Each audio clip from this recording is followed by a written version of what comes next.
ঘন কুয়াশায় চালকের দৃষ্টিশক্তি কমে যাওয়ায় একটি বাস খাদে পড়ে 15 জন প্রাণ হারিয়েছে। সেই সঙ্গে আহত হয়েছে 19 জন। আহতদের স্থানীয় হাসপাতালে ভর্তি করা হয়েছে। গত 26 ডিসেম্বর রাতে গুয়াতেমালার তোতানিকাপান বিভাগের ইন্টার আমেরিকান হাইওয়ের 174 কিলোমিটার পয়েন্টে এই দুর্ঘটনাটি ঘটে। গুয়াতেমালার national institute of forensic science গত শনিবার এই ঘটনাটির বিস্তারিত এবং নিহতদের শনাক্তকরণের বিষয়ে তথ্য প্রদান করে। এই দুর্ঘটনার পরপরই উদ্ধার কাজের জন্য 18টি অ্যাম্বুলেন্স ও 3টি উদ্ধারকারী যানবাহন মোতায়েন করা হয়েছিল।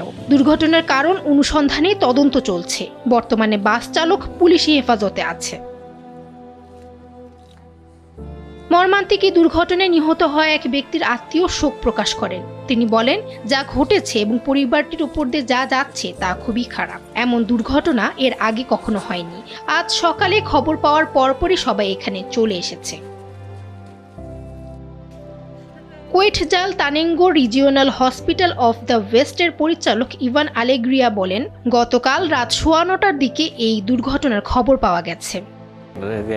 দুর্ঘটনার পরই রোগীদের গ্রহণ করার জন্য হাসপাতালের বিভাগীয় প্রধান ও আবাসিক চিকিৎসকদের সাথে সমন্বয় শুরু করি। এখানে মোট 7 জন রোগীকে আনা হয়েছিল, যাদের মধ্যে 2 জনের মাথায় গুরুতর আঘাত থাকায় তাদেরকে তোতানিকাপান থেকে রেফার করা হয়। এ বছরও গুয়াতেমালায় একই ধরনের বাস দুর্ঘটনায় 50 জনের বেশি মানুষ প্রাণ হারিয়েছিল।